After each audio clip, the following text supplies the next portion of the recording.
Ici Radio Taïwan International. Tout de suite, Meg Wang vous propose l'émission Retour à la source.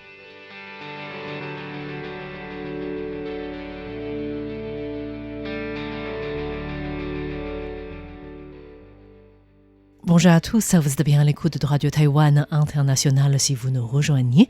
Aujourd'hui, nous allons parler du réservoir Hushan situé dans le centre de Taïwan et le projet Au revoir Bambou. Nous serons en compagnie de Liu Junhong, directeur du centre à Zhushan du bureau des affaires forestières de Nantou.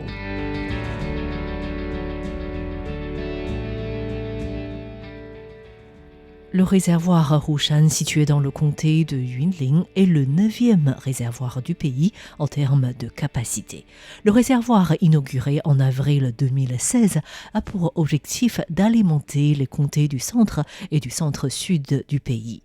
Cette alimentation est prévue pour le besoin d'utilisation quotidienne de la population, pour l'irrigation agricole, mais également pour l'aquaculture.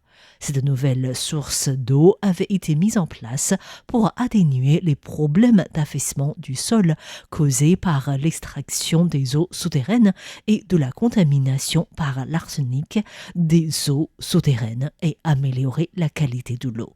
La question de l'arsenic est préoccupante puisque dans les années 50, de nombreux habitants de cette région à Taïwan étaient touchés par la maladie des pieds noirs, dont la cause est la trop grande concentration en arsenic dans l'eau potable.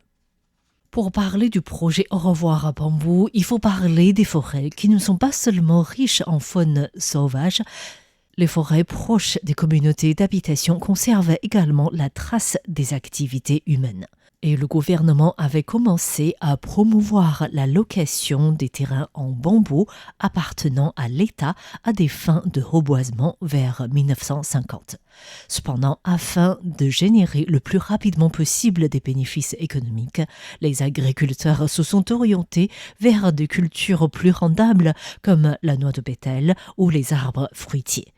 Du côté du réservoir Hushan, les terrains ont d'abord été loués aux anciens combattants qui sont venus sur l'île de Taïwan avec le généralissime Chiang Kai-shek. Les agriculteurs d'ici avaient plutôt choisi des bambous, notamment des bambous géants et des bambous géants de Taïwan. Mais ces bambous deviennent un problème d'aujourd'hui pour le réservoir, comme l'explique Liu Junhong, directeur du centre à Zhushan du bureau des affaires forestières de Nantou.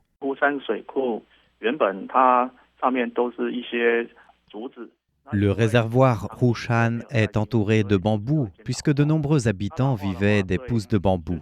Or, avec le vieillissement de la population et le déclin des affaires liées aux pousses de bambou, faute d'entretien, les bambous ont déjà vieilli. Cela signifie qu'ils perdent progressivement leur fonction de conservation des sols et de l'eau. Traditionnellement, l'entretien des bambous s'effectue selon deux façons. La première est de respecter un cycle de 4 ans, c'est-à-dire que chaque année, le cultivateur doit renouveler un quart de sa forêt de bambou. La deuxième est de remplacer l'ensemble d'une forêt à la fois. Selon He Xuezhe, un responsable du bureau des affaires forestières de Nantou, si la forêt de bambou est gérée et entretenue en permanence, les bambous peuvent pousser correctement en rapportant des intérêts financiers. Mais si on les laisse vieillir, le système racinaire de bambou de la forêt se dégradera et affectera la conservation des sols et de l'eau, d'où la nécessité de dire au revoir aux bambous trop vieux.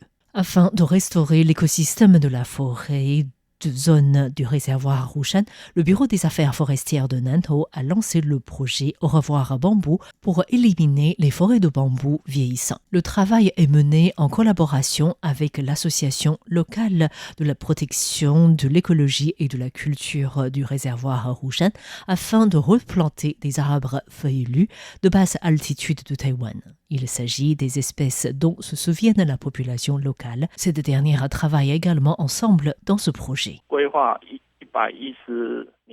Notre projet Au revoir Bambou pour cette région est à mener par étapes et par zone, d'octobre 2021 jusqu'à décembre 2027.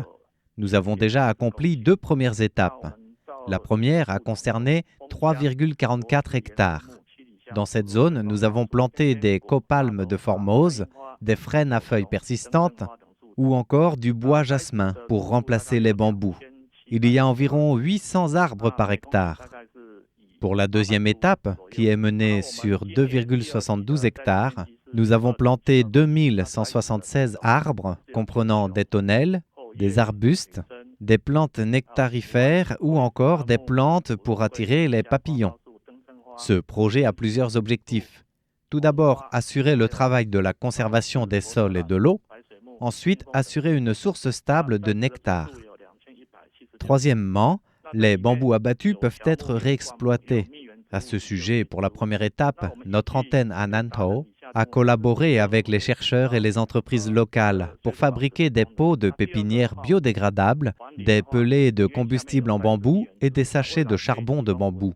Ce dernier produit est utilisé pour enlever les mauvaises odeurs et l'humidité. Pour la deuxième étape, nous allons inviter les artisans à apprendre aux habitants à fabriquer des ustensiles en bambou. Le projet Au revoir bambou ne consiste pas à enlever directement l'ensemble des forêts de bambou, mais plutôt des bambous trop vieux dans des forêts de feuillus. L'une des particularités de ce projet est que la plupart des habitants de plus de 50 ans qui participent à ce projet avaient suivi leurs parents dans leur travail en forêt de bambou depuis leur enfance. Ils disposent ainsi toutes les compétences et outils nécessaires pour planter des arbres.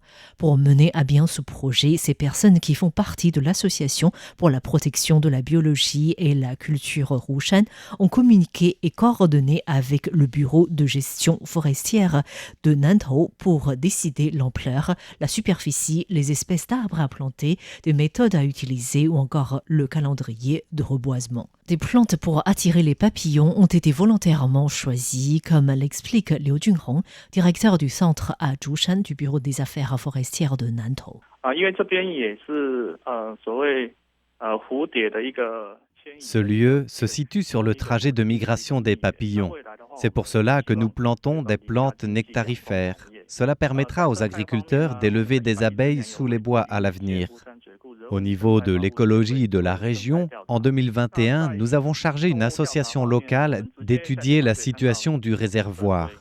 Au sujet des animaux, il y a la tortue boîte à bord jaune, le sarrau de Taïwan, aussi appelé sarrau de Formose, le sanglier, le blaireau furet de Chine ou encore la bondrée orientale. Oui, grâce au travail des associations locales, l'environnement dans cette zone est plutôt bien conservé. Et ces associations constatent que de plus en plus d'animaux sauvages sont de retour à la suite du reboisement. Ces animaux ont été observés grâce à la surveillance de long terme de l'Association pour la protection de l'écologie et la culture Rushan avec des caméras installées. Cette association se préoccupe de l'écologie de la zone depuis sa création en 2003.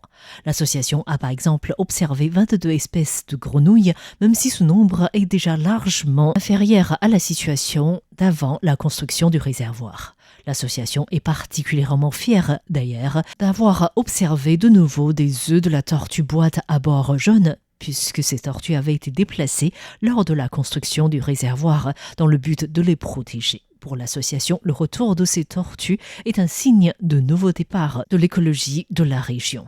Et conformément à la loi sur le bois national, les bambous abattus doivent être entrés dans le processus d'appel d'offres pour la vente. He Xuezhe, un responsable du bureau des affaires forestières de Nantou, a déclaré que l'utilisation la plus pratique de bambou jusqu'à présent était la fabrication des casiers à huîtres et d'échafaudage. Mais le bureau des affaires forestières a également décidé de laisser les habitants de la région de profiter de ces bambous en priorité. D'ailleurs, le bureau s'associe avec d'autres structures afin de trouver de nouvelles opportunités commerciales à partir des bambous pour des habitants de la zone. Le projet Au revoir bambou est essentiellement mené par l'Association pour la protection de la biologie et la culture Rushan. La plupart des membres de cette association sont favorables à ce projet. Pour eux, cela permet de développer un artisanat autour des bambous tout en préservant l'environnement du coin. Le liquide d'essence naturelle de bambou que l'on obtient à partir du bambou pendant le processus de carbonisation est un liquide qui permet d'éviter les petits moustiques et à utiliser dans l'environnement. Des pellets de combustible en bambou sont utilisés pour se réchauffer avec les cheminées en Occident en hiver. Dans l'industrie, certaines chaudières utilisent également ce genre de produit en bambou comme combustible. Ce projet Au revoir bambou qui aide à mener entre 2021 à 2027 au réservoir Hushan a redynamisé la région sur le plan écologique mais aussi culturel et économique. Hâte ainsi de voir le résultat de ce projet d'ici 2027. Merci à tous d'avoir suivi Retour à la source. C'était Meguan pour RTI.